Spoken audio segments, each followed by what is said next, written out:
Welcome to कुंडली ज्ञान। जय माँ काली, जय माँ तारा, आप सबका भला हो। आज की सब्सक्राइबर कुंडली एनालिसिस में 56 कुंडली हम एनालिसिस करने जा रहे हैं अपने एक सब्सक्राइबर श्री जय मकरन फ्रॉम छत्तीसगढ़। ओके, जिनकी बैकग्राउंड में आपको कुंडली दिख रही होगी। अब इस बीच में कल तो मैं कोई कुंडली एनालिसिस करा नहीं, इसलिए कि भाई आप सबको पता ही है हैप्पी होली चल रही है। आज भी यहाँ पे होली है, यहाँ पे प्रयागराज में, और बाहर बाजे बज रहे हैं। अब मुझे 15-20 मिनट मिले हुए हैं, तो मैं इसमें जल्दी से रिकॉर्डिंग के लिए बैठ गया हूँ, क्योंकि इम्पॉसिबल है जिस तरीके का शोर आसपास हो रहा है कि रिकॉर्डिंग करी जा सके और इतने हुड़दंग में होली के कुछ भी हो सके। ठीक है, अच्छा, सुबह जो मंत्र डाल रहा हूँ 64 योगिनी वाले, वो मेरे ख्याल से आप लोग सुन रहे होंगे। उनको सुनने से आपके जितने भी कष्ट हैं माता काली दूर करती हैं। ये याद रखिए, ये मंत्र 64 योगिनियों के मंत्र हैं, जो माता काली की योगिनियाँ हैं उनके मंत्र हैं, जो एक्चुअल में आपकी और हमारी हेल्प करती हैं। अच्छा, ये कुंडली जो जय मकरन जी की है, वो आप देखिए कि एक यूनिक कुंडली फिर से सामने आ गई है। मतलब आपको कॉम्बिनेशन सिखाने के लिए माता एक से एक सब्सक्राइबर है हमारे, उनकी यूनिक कुंडली आती है। अब ये जो हैं, इनके हाउस नंबर 1 में देखिए कि यहाँ पर क्या क्या लिखा हुआ है। यहाँ गुरु, राहु और हाउस नंबर 3 लिखा हुआ है। तो ठीक है, तो सबसे पहले कुछ भी लगन लॉर्ड कौन है? बुध है। इसका ड्राइविंग सीट पे कौन बैठा है? बुध है। चलिए, ये भी बोल दिया जल्दी से। लेकिन इन सब से पहले मुझे आपको क्या बताना है? गुरु चांडाल दोष। अब ये यहाँ पर गुरु चांडाल दोष यहाँ पर बन रहा है। ये एक ऐसा कॉम्बिनेशन है जो आपको यदा कदा कई कुंडलियों में मिल ही जाता है। ठीक है, इनफैक्ट मेरे बेटे की भी कुंडली में गुरु चांडाल दोष योग है लगन में, और प्लस उसमें और भी प्लैनेट्स। तो अब ये गुरु चांडाल दोष अगर जैसा दिख रहा है यहाँ लग्न में बैठा है, तो इसको हमें समझ लेना चाहिए पहले। तो इसकी जो प्रेडिक्शंस है वो अपने आप ही खुद ही समझ में आ जाएंगी कि ये नेटिव की बॉडी है, ये नेटिव खुद है। मतलब जो जातक है ये स्वयं ही है 1 नंबर हाउस। तो ये यहाँ पर गुरु चांडाल दोष जो है चोर और साधु योग बना देता है।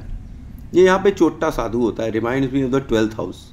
मतलब 12वें घर की ये मुझे याद दिला देता है, क्योंकि वहाँ पे भी तो किसकी एनर्जी है याद है? राहु और गुरु की। तो 12वां घर था किसका? एक्सपेंडिचर, हॉस्पिटल, लॉस और डिस्टेंस का है। और ये लोग जो हैं एक्सपेंशन करना चाहते हैं, हमेशा लाइफ में आगे बढ़ना चाहते हैं, आउट ऑफ द बॉक्स करना चाहते हैं। ये अपने जीवन में वो बिग पिक्चर देख लेते हैं जो बाकी लोग नहीं देख पाते हैं। यहाँ आधे से ज़्यादा लोग जो हैं, जब लग्न में ये कॉम्बिनेशन होता है तो फॉरेन कंट्री से कोई ना कोई कनेक्शन बना लेते हैं या जाते ज़रूर हैं। और यहाँ पर इन्वेस्टमेंट जो है वो शेयर्स में ये लोग ज़रूर करते हैं, चाहे बोलें चाहे ना बोलें, क्योंकि बहुत ही स्पेकुलेटिव माइंड होता है इनका। शेयर्स में ये ज़रूर हाथ आजमाते हैं। ऐसी जगह जहाँ अनुमान लगाना हो वहाँ पर इनको बैठा दो, ये ज़बरदस्त अनुमान लगाने लगते हैं। ठीक है, और दोनों के बीच में 8 और 12 का डिग्री डिफरेंस हो तो ये अच्छा होता है। और ये गुरु चांडाल योग भी कहलाता है, जैसे मैंने अभी आपको बताया। अच्छा, यहाँ पर आपकी भलाई किस में है? आप जिस जगह पैदा हुए हैं ना, नेटिव प्लेस, वहाँ से कहीं बाहर चले जाएं, फॉरेन कंट्री चले जाएं, तो आपका ज़्यादा भला होगा आपकी लाइफ में। कि आप अपना घर छोड़कर बाहर चले जाएं तो ये बहुत अच्छा होगा। इनफैक्ट कई बार ऐसा होता होगा कि बस जाते जाते ये रह जाते हैं। बहुत मन करता है निकलने की, पूरी प्लानिंग हो जाती है, पर एंड टाइम पे कुछ होता है कि घर में ही रह जाते हैं। इनको ये योग यहाँ पर आउट ऑफ बॉक्स थिंकिंग देता है। मैं और आप जो सोच नहीं सकते हैं वो ये सोच लेते हैं। इनको हमेशा घर छोड़ने का मन करता है कि चले बाहर, कहीं विदेश चले जाएं, कहीं मतलब आगे। लेकिन फिर ये बात जो है ना रुक जाती है, जाते जाते ये हमेशा रह जाते हैं। और संतान से पीड़ा होती ही है, क्योंकि 5th हाउस में ये एस्पेक्ट अपनी 5th दृष्टि से यहाँ पर देख ही रहा है। ये यहाँ पर पावर ऑफ इंट्यूशन जातक को दे देता है कि मतलब जातक को दूसरों की मन की बातें बहुत जल्दी समझ में आ जाती हैं। इसीलिए वो शेयर्स वगैरह में भी बहुत हाथ आजमाता है। ऐसी चीज़ें जिसमें तुक्का लगना, या मतलब जैसे कि क्या कह सकते हैं, आपको इंट्यूशन हो जाना, किसी के बारे में आप स्वतः ही देख कर जान लीजिए या सोच कर ही जान लिए, ऐसी ताकत यहाँ पर मिल जाती है। तो ये जो है, आपको मैं एक चीज़ बताऊँ कि ये शक्ति यहाँ पर आपको अच्छा एस्ट्रोलॉजर बना सकती है, अच्छा पामिस्ट बना सकती है, अच्छी मंत्र विद्या वगैरह, तंत्र विद्या वगैरह भी दे सकती है। ओझा तांत्रिक वाली शक्तियाँ भी ये कई बार देती हुई नज़र आती है। ठीक है, अब यहाँ पे एक बुरी बात ये है कि जो बच्चे होते हैं ना वो बहुत ही बुरे बिहेव करते हैं, दे बैडली बिहेव विथ यू। और क्योंकि क्यों होता है ऐसा, सूर्य ग्रहण हो जाता है ना, फिफ्थ दृष्टि से आप डालिए यहाँ पर इस कॉम्बिनेशन की दृष्टि, जब फिफ्थ दृष्टि पड़ेगी, कहाँ पर पड़ेगी, फिफ्थ हाउस पे, तो वहाँ पे सूर्य ग्रहण जैसी स्थिति पैदा हो जाएगी ना। तो फिर यहाँ पर एक और बुरी न्यूज़ ये होती है कि ऐसे जाता है कि यहाँ मिस कैरेज होने के बहुत ज़्यादा चांस होते हैं। बच्चों के मिस कैरेजेस होना, बहुत परेशान होते हैं ये अपनी लव लाइफ में भी, मतलब इनकी जो प्यार मोहब्बत होता है ना उसमें भी ये बड़े स्ट्रगल करते नज़र आते रहते हैं। और ये कॉम्बिनेशन ना इनको जीवन में 0 to hero, hero to zero, zero to hero, hero to zero, यही सब करवाता रहेगा। मतलब एक बार बनाएगा फिर उसके बाद बिगाड़ देगा। ठीक है, फिर बनाएगा फिर बिगाड़ देगा। और गुरु राहु यहाँ पर 12वें घर की याद दिलाते हुए मुझे बताता है कि, और ये भी याद दिलाता है कि राहु जो है वो ग्रैंडफादर है और गुरु यहाँ पर नॉलेज को सिंबलाइज करता है। तो इनके जो ग्रैंडफादर होंगे वो बहुत ही विद्वान होंगे, बहुत ही नॉलेजेबल ग्रैंडफादर इनके ज़रूर होने चाहिए। और नॉलेजेबल ग्रैंडफादर के इनके सिर पर हाथ भी रहता है। एक्चुअली ये अपने घर के पूर्वज होते हैं ना, जब भी राहु आपके लगन में आ जाए आप समझ लीजिए आप अपने घर के पूर्वज थे। और यहाँ तो गुरु राहु है, तो इनके दादा की इनके सिर पर डिवाइन कृपा होती है। और अगर मान लीजिए इनके दादाजी जैसे जिंदा हो ना, तो उनके साथ इनको टाइम स्पेंड करना चाहिए, उनका आशीर्वाद इन्हें खूब लगता होगा और लगेगा भी। और यहाँ पर हमको ये याद रखना चाहिए कि राहु जो है दादा होता है और केतु जो है मैटरनल नाना जी होते हैं। और गुरु जो है ये डिवाइन ग्रेस है। और तो ये जो कॉम्बिनेशन है गुरु और राहु यहाँ पर एक ट्रिकी सिचुएशन बना देता है। राइज एंड फॉल तो देता ही है जैसे मैंने बताया। तो गुरु राहु आपको हीरो टू ज़ीरो बना सकता है, कब, महादशा और राहु की अंतरदशाओं में। अब ये कैसे देखना है ये आपको पता ही है कि जब आप अपनी ऐप पे कुंडली खोलेंगे तो आपको जब क्लिक करिएगा, ठीक है, महादशा पे फिर क्लिक करिएगा तो उसकी अंतरदशा, टाइम पीरियड आपको खुद ही पता चल जाएगा किस टाइम पीरियड पे ये सब चीज़ें होती नज़र आएंगी और इस तरह के कॉम्बिनेशन कब कब एक्टिव होंगे। उसमें आप देखिए कि कौन से प्लैनेट जो है वो एक्टिव है, उनके घर आपको दिखाई पड़ जाएंगे कि कौन कौन से एक्टिव हैं। तो वो जो इंसिडेंट्स होंगे वो आपके उसमें होंगे। दूसरा तरीका आपका वर्षफल का, आप वर्षफल कुंडली निकालिए तो उसमें भी आपको दिखेगा।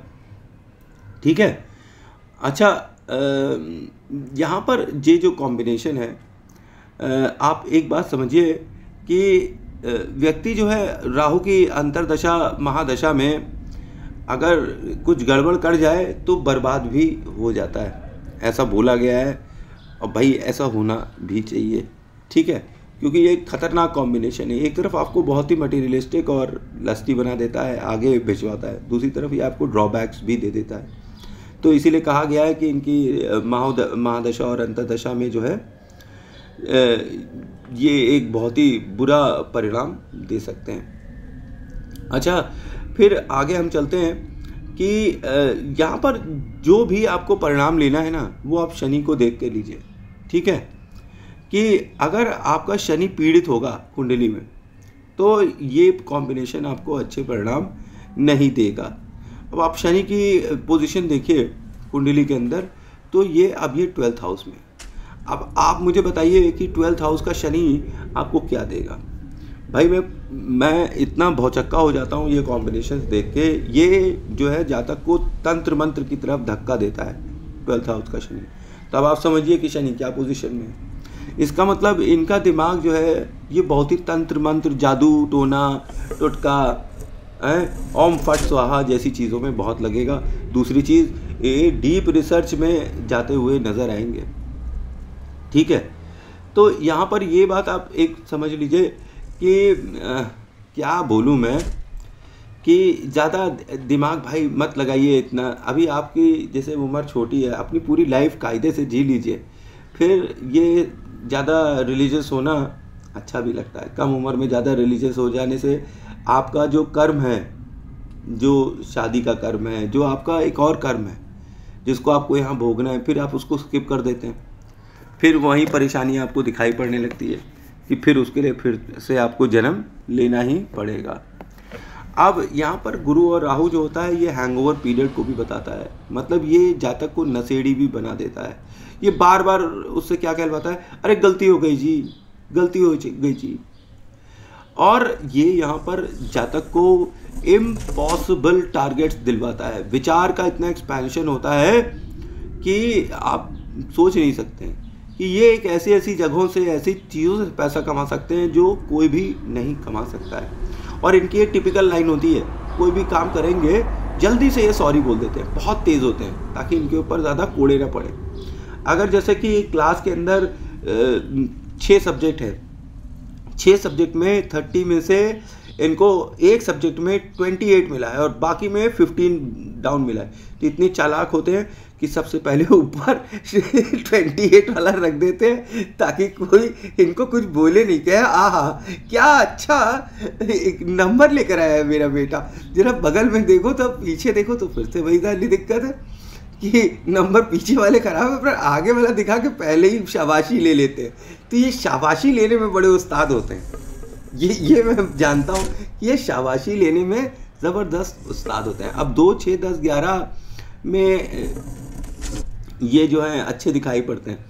अब पहले घर में ये जो है कुछ न कुछ बुरे परिणाम दे सकते थे, पर ये डिपेंड करता है कि इनका गुरु कौन है। इनको अपनी लाइफ टाइम में एक अच्छा गुरु रख लेना चाहिए, मिल जाना चाहिए। लेकिन अगर ये गलती से ख़राब लोगों की संगत करेंगे तो फिर लाइफ इज़ डूम। ओके, तो एक अच्छा गुरु इनको ज़रूर अपने पास रखना चाहिए जो इनका मार्गदर्शन हमेशा करता रहे। अच्छा, ये एंड और बिगिनिंग मैंने आपको बता ही दिया। तो यहाँ पर ये भी बोल दिया कि गुरु आपको स्ट्रांग रखना चाहिए। आपको यहाँ ये कॉम्बिनेशन जो है थोड़ा लो कॉन्फिडेंस दे देता है और अंधेरे से ये जातक बड़े घबराते हैं। थोड़ा अंधेरा कर दो ना तो डर लगने लगता है इनको अंधेरे से। इनके अंदर इनसिक्योरिटी बहुत होती है। हाँ, ये फोटोग्राफी कैमरा के लिए ज़बरदस्त लकी होते हैं। आपको मैं ये चीज़ लिख कर दे सकता हूँ कि ये इनको जो है ना फोटोग्राफी और कैमरा पसंद करता है। किस करता है इनको, इनके चेहरे को बहुत सूट करता है। इनफैक्ट अगर ये इस लाइन के अंदर थोड़े से ट्राई करें तो इनको बहुत अच्छे फल भी मिल सकते हैं। किससे? इंटरनेट से, फ़ोटो से, कैमरा से, सोशल मीडिया से, इन सब चीज़ों से बड़ा मतलब बहुत प्रचार मिलता है और ये बहुत लकी हो जाते हैं। ये कॉम्बिनेशन दूसरी तरफ इनको बहुत ही ज़बरदस्त एडिक्शन भी दे देता है और एक जुनूनी इंसान बना देता है। और किस चीज़ के लिए? किसी नॉलेज के लिए, किसी ज्ञान को प्राप्त करने के लिए ये पागलों की हद तक जा सकते हैं। और इनके अंदर ज्ञान की पिपासा बहुत होती है, ठीक है, कि कोई भी चीज़ की अगर जानकारी लेना चाहें तो ये पूरा अंदर कोर तक चले जाते हैं। ये थोड़े सनकी टाइप के होते हैं, ये सनकी कॉम्बिनेशन होता है। ये रात में जगते हैं, ठीक है, रात भर जगे रहेंगे। ये थोड़े सनक सवार हो जाती है इनके। अच्छा, ये आपको मैं बताऊं कि इसका जो है निवारण क्या है। इसका सबसे पहला निवारण, जैसे मैंने पहले भी बताया, कि योग्य गुरु की शरण में जाएं, उनकी सेवा करें और आशीर्वाद प्राप्त करें। स्वयं हल्दी और केसर का टीका लगाएं। निर्धन विद्यार्थियों को अध्ययन में सहायता करें। निर्णय लेते समय बड़ों की राय ले लें। वाणी पर अपनी नियंत्रण रखें, गाली गलौज मत करिएगा। ये बात आपके मैं बता दे रहा हूँ कि आपने अगर जिस समय गाली गलौज किया, ये कॉम्बिनेशन आपको पूरा प्रभाव दे रहा है, लिख कर ले लीजिए। और व्यावहारिक में सामाजिकता ले आइए। दूसरी चीज़ कि खुलकर हंसिए और खुश रहिए। गणेश जी और देवी सरस्वती या देवी तारा की उपासना करिए और उनके मंत्रों का जाप करिए। बरगद के वृक्ष में कच्चा दूध डाल सकते हैं। केले का पूजन करिए, गाय की सेवा करिए, तो आपको यहाँ पे अच्छे फल मिलेंगे, क्योंकि ये गुरु चांडाल दोष योग है। अब राहु का जाप या दान करने पर भी आपको फायदा मिलेगा। राहु के कौन से बीज मंत्र हैं ये मैंने बताऊंगा। यहाँ पर आप जाइए, देखिए प्लेलिस्ट में नवग्रह शांति मंत्र है, उसके अंदर राहु का मंत्र आपको मिल जाएगा। उसको निकालिए और सुनिए, ठीक है, और उनका जाप करिए। या अगर सुनिएगा स्पीकर पे सुनिएगा, जिससे थोड़े वेव्स आ जाए हवा में, तो यहाँ पर आपको फिर राहु के मंत्र में राहु का दान देने वाला फल मिल जाएगा, ठीक है। ये काम करने से आपका गुरु चांडाल दोष जो है ये आपको नेगेटिव प्रभाव नहीं देगा, फिर ये थोड़ा पॉजिटिव प्रभाव की तरफ ले जाएगा। यहाँ पर एक मैं आपको और सजेशन दूँ क्या, कि जहाँ तक हो सके अपने पिता से ज़रूर बनाइएगा और माता का जी का ध्यान रखिएगा, क्योंकि राहु जहाँ पे भी बहुत ज़्यादा पॉजिटिव हो जाता है ना, तो सबसे पहले वो 2-3 चीज़ों को तो पकड़ लेता है। जब राहु पॉजिटिव हो जाता है तो आपके पिता जो हैं वो तो तरक्की करते हैं, लेकिन आप नहीं कर पाते हैं, ठीक है, जब तक अपने पिता के साथ रहते हैं। अब यहीं जब राहु मैल्फिक होगा तो पिता के साथ संबंध खराब करने लगेगा, ठीक है। ये बड़ी विडंबना वाली स्थिति जो है राहु क्रिएट कर देता है फादर के साथ। तो कैसी भी परिस्थिति हो अपने माँ बाप के पैर छूइए और उनके साथ बना के रखिए, हमेशा पॉसिबल नहीं हो जाता है। राहु हमेशा जॉइंट फैमिली को फेवर करता है, पर बेचारा रह नहीं पाता। मेरे हिसाब से राहु को फालतू में लोग बदनाम करते हैं। राहु एक अच्छा ग्रह कलयुग में वो हमेशा जॉइंट फैमिली के फेवर में होता है। वही मंगल आ जाता है तो तोड़ फोड़ मचा के राहु की फैमिली को तोड़ देता है। तो राहु एक अच्छा ग्रह, खैर जाने दीजिए, आगे बात करते हैं। कि अब वापस आते हैं इस कुंडली पे, कि ये बेसिकली जो कुंडली है this is ruled by house number 3। अब लगन में तो हाउस नंबर 3 लिखा हुआ है, तो लगन लॉर्ड क्या है यहाँ पे, बुध है लगन लॉर्ड। अब नेटिव यहाँ एक्सट्रीमली मनी माइंडेड हो जाता है, he is interested in computers, गुरु राहु और फिर बुध, ठीक है, he is interested in computers. Computer द्वारा पैसा कमाने की या बिजनेस करने की इनके पास ज़बरदस्त बुद्धि होती है। यहाँ पे हमेशा क्विक मनी चाहते हैं, जल्दी से जल्दी पैसा मिल जाए। यहाँ मार्क ज़करबर्ग का एग्जाम्पल जैसे देते हैं ये लोग, कि अरे उन्होंने तो क्या कहते हैं अपनी पढ़ाई बीच में छोड़ दी थी, फिर वो बिजनेस किए, देखो कितना बड़ा फेसबुक बना लिए, कोई एप्पल बना लिया है, कोई विंडोज़ बना लिया है, कोई माइक्रोसॉफ्ट बना लिया है। सब ने क्या, वो पढ़ाई करी थी, बीच में बैठकर आखिर पढ़ता क्यों है आदमी, पैसे के लिए, तो पहले पैसा कमा लेते हैं, इतना पढ़ाई करने की ज़रूरत ही क्या है। पढ़ाई बीच में छोड़कर बिजनेस करने का दिमाग इनको हमेशा आता रहता है, और ये बाहर से कुछ और अंदर से कुछ और नज़र आते हैं, ठीक है। बाहर से ये साधु होते हैं और अंदर से ये थोड़ा सा चोर टाइप के होते हैं, उल्टा होते हैं। आप मतलब इसको अन्यथा न लीजिए कि ये जैसे कि मैं हमेशा बोलूँगा अनुमान है, आप ऐसा हो ना हो, ये तो आपके अन्य ग्रहों पर भी डिपेंड करता है, और कोई मैं भगवान नहीं हूँ। पर जो कॉम्बिनेशन मुझे पता है और जो रीडिंग में कर रहा हूँ पर्सनल ऑब्जर्वेशन के रूप में, वो मैं बताता हूँ कि आप बाहर से तो बड़े मीठे लगते हैं, हमें कुछ नहीं चाहिए, हमें कुछ नहीं चाहिए, भगवान ने हमें सब कुछ दिया, ये दिया वो दिया, लेकिन आपके अंदर एक आदमी बैठा है जो बहुत ही ज़्यादा कनिंग है, और वो चाहता है कि उसे सबसे बड़ा हिस्सा मिले। यहाँ पे ये कॉम्बिनेशन आपको एक्सट्रीमली कनिंग बना देता है। आप किसी को भी अपनी बात में बहका सकते हैं, कुछ भी गलत सलत भी करवा सकते हैं। और आपको मैं ये भी बताऊं कि ये कॉम्बिनेशन आपको किसी आदमी को भी कुछ भी बिकवा सकता है, मतलब आप किसी को कुछ भी बेच सकते हैं, आपका बाएं हाथ का खेल है। आप कूड़ा भी लोगों को सोने के दाम पर बेच सकते हैं, इतनी ज़बरदस्त शक्ति और कलात्मकता यहाँ पर दे देता है, और कनिंगनेस दे देता है। ये बेसिकली यहाँ पर गुरु को विकेट बना देता है कि ज्ञान जो है वो बहुत ही विकेट तरीके से यूज़ हो रहा है, पर्सनल इंटरेस्ट के लिए ज़्यादा यूज़ हो रहा है बजाय सोशल इंटरेस्ट के लिए। ये कॉम्बिनेशन यहाँ पर लोगों को एक्सट्रीम लेवल का बिजनेसमैन बना सकता है, डायरेक्टर बना सकता है, सट्टा बाजार लॉटरी मटका खेलने वाला बना सकता है। अब यहाँ पर गुरु राहु जो है वो जो है एक फॉल्स साधु की तरह दिखाई पड़ेंगे, और वो भी किस तरीके के, जो कि कम्युनिकेट कर रहा हो, जो कि बातचीत कर रहा हो। एक ऐसा व्यक्ति जो साधु नहीं है पर साधु होने का नाटक कर रहा है, उसको जो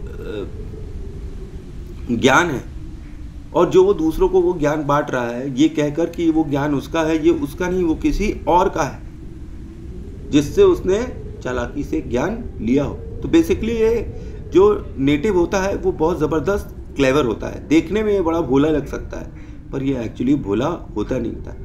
कहते हैं लोग कि मतलब एस्ट्रोलॉजर्स भी कहते हैं, और कई जगह मैंने फाइंडिंग्स करी कि ये धार्मिक जो है बहुत दिखाई पड़ते हैं। ये बाहर से बड़े हनुमान जी के भक्त, देवी के भक्त दिखाई पड़ते हैं, पर अंदर से वो कुछ और होते हैं। They are very cunning, very materialistic. और यहाँ पर ये नेटिव को त्यागी दिखाता है कि आदमी त्यागी होता है, पर ऐसा होता नहीं है। पर क्योंकि यहाँ पर आदमी जो बाहर से त्यागी दिखता है, पर अंदर से उसकी मन की इच्छा है कि उसे सब मिलना चाहिए। और ये नेटिव को अपना लक जो है, ये कॉम्बिनेशन फर्स्ट हाउस में अपना लक ट्राई करवाता है कि इन किन चीज़ों में, अकल्ट में, काली तांत्रिक विद्याओं में, डार्क आर्ट्स में, अकल्ट में, टैरो कार्ड रीडिंग्स में पामिस्ट बना सकता है, एस्ट्रोलॉजर बना सकता है। ये सफलता से ये सब चीज़ें प्राप्त कर लेंगे, क्योंकि इन्हें शॉर्टकट्स पसंद है ना। इनको हमेशा जल्दी पहुंचना है हर जगह, ज़्यादा टाइम नहीं है इनके पास, इनको रातों रात अमीर बनना है। तो ये शॉर्टकट्स अपना लेते हैं कि मतलब आपको सात्विक पूजा करते करते इन्होंने कहा कि अरे यार ये काली पूजा कर लेते हैं, तो अगर इससे जल्दी पहुंच सकते तो इसमें बुराई क्या है, हम करेंगे काली पूजा अगर हम जल्दी पहुंच सकते हैं तो ये करते हैं डार्क आर्ट्स की पूजा अपनी लाइफ टाइम में ज़रूर से, क्योंकि ये हर जगह अपना पर्सनल बेनिफिट ज़रूर निकालते हैं। बिना पर्सनल बेनिफिट के ये काम करते ही नहीं है। और ये इन लोगों को ये कॉम्बिनेशन यहाँ पर ऐसा इंसान बना दे सकता है जिसको कोई चीट ही नहीं कर सकता, उल्टा ये चीट कर सकते हैं। ये बात याद रखिए कि इनको चीट करने वाले पैदा नहीं हुए, ये लोगों को चीट कर सकते हैं। और ये यहाँ पर नेटिव को चश्मे ज़रूर पहनवा देते हैं, क्योंकि यहाँ पर राहु की स्थिति बहुत अच्छी है, और जहाँ राहु की स्थिति अच्छी है वहाँ चंद्रमा की स्थिति बेकार हो जाती है, तो आंखें खराब होने लगती है। मोटे सोडा ग्लास वाले चश्मे तक पहनते हुए मैंने लोगों को देखा है। और नेटिव जो है वो चाहता है, और उसको रहना भी चाहिए जॉइंट फैमिली में, और उसके लिए पॉजिटिव भी ये होता है, पर ऐसा हो नहीं पाता है, उसको छोड़ना पड़ता है देर सबेर अपना घर। और नेटिव जो है यहाँ पर मैंने बता ही दिया कि मोबाइल कैमरा, स्क्रीन, ये सब चीज़ों में बड़ा इंटरेस्ट होता है, और अर्ली चाइल्डहुड से ही इनको इस तरह की चीज़ें, फिल्म, ठीक है, एक्टिंग और कुछ क्रिएटिव चीज़ें, ख़ास तौर पे कैमरा रिलेटेड, इन्हें बहुत ही ज़्यादा अट्रैक्ट करती है और इनके लिए बहुत पॉजिटिव भी होती है। यहाँ पर एक ये कॉम्बिनेशन जो है अर्ज फॉर मनी बना देता है। राहु यहाँ पर किसी भी रूप में ज्ञान तो चाहता है, पर ज्ञान के साथ वो पैसे भी चाहता है, फेम भी चाहता है, शक्ति भी चाहता है। ये नेम फेम के लिए आदमी को प्यासा बना देता है। नेटिव की मौसी और चाची ज़रूर फॉरेन कंट्री में रहती होंगी, ठीक है। और नेटिव जो है एक्सट्रीमली क्लेवर होता है किन चीज़ों में, और इस तरह की चीज़ों में, जैसे कि आपके साथ आपकी तरह बात कर रहा है, दूसरे के साथ दूसरी तरह बात कर रहा है। इनके एक नहीं कई चेहरे होते हैं, इनके कई नाम होते हैं, ये हर जगह अपनी आइडेंटिटी बदलते रहते हैं। इनके हो सकता है घर में भी कई नाम हो, जैसे घर में बोल रहे चिंपू और बाहर बोल रहे पिंपू, और फिर उसके बाद क्लास में कुछ और नाम है, सुपरमैन, फिर जो क्या कहते हैं लड़की मिली या मतलब गर्लफ्रेंड मिली तो वो इनको कुछ और बुला रही है इनके नाम के अलावा, मतलब ये दूसरे नामों से जाने जाते हैं, ओरिजिनल नाम तो इनका गुम ही हो जाता है। और इनकी जो सबसे बड़ी पावर होती है कि ये अपना नाम जितना फैलाएंगे उतना ये पावरफुल होंगे। राहु इनका ये कॉम्बिनेशन बनाता है कि जितना ये किसी भी रूप में अपने नाम की एडवर्टाइजिंग करेंगे, इनका नाम जितना फैलेगा उतना ही ये पावरफुल हो जाएंगे, और उनका राहु उतना ही पॉजिटिव इफेक्ट देने लगेगा, फेम के लिए, पैसों के लिए, हर चीज़ के लिए। और इनके बहुत ढेर सारे नाम होंगे, घर का, स्कूल का, ऑफिस का, सबका, इंस्टा का, फेसबुक का, सबका अलग अलग नाम होगा। और ये यहाँ पर राहु बताता है कि इनको नेम फेम मिल जाए, और इनको मिलता भी है, और ये अपनी लाइफ में फेमस होंगे ज़रूर। पर इनके जो हैं कुछ ख़राब रिलेशन होंगे बड़ी औरतों के साथ, ठीक है, ये एक जस्ट पॉसिबिलिटी है, यहाँ कई बार होता ज़रूर है कि अपने से बड़ी उम्र की औरतों के साथ इनके कुछ अलग सलग संबंध बन जाते हैं। और नेटिव जो है वो एंसेस्टर है, मैंने आपको बताया इस घर का, पहले भी इस घर में पैदा हुआ था, अभी फिर से कोई काम बचा रह गया है तो अपने घर में वापस से पैदा हो गया है। अपने जीवन काल में ये पैरानॉर्मल एक्टिविटी ज़रूर देखेंगे, मतलब ये अपने जीवन में भूत ज़रूर देखेंगे। और ये जो भूत होगा ये दादा का या परदादा का हो सकता है, जो इस घर में पहले भी पैदा हो चुके हैं। नेटिव के जो ग्रैंडफादर हैं उन्होंने अपनी एंसेस्ट्रल प्रॉपर्टी बेच दी होगी, ये ऐसा बहुत जगह देखा गया है कि इनके जो दादाजी होंगे ना, उन्होंने अपना पैतृक घर बेचा होगा,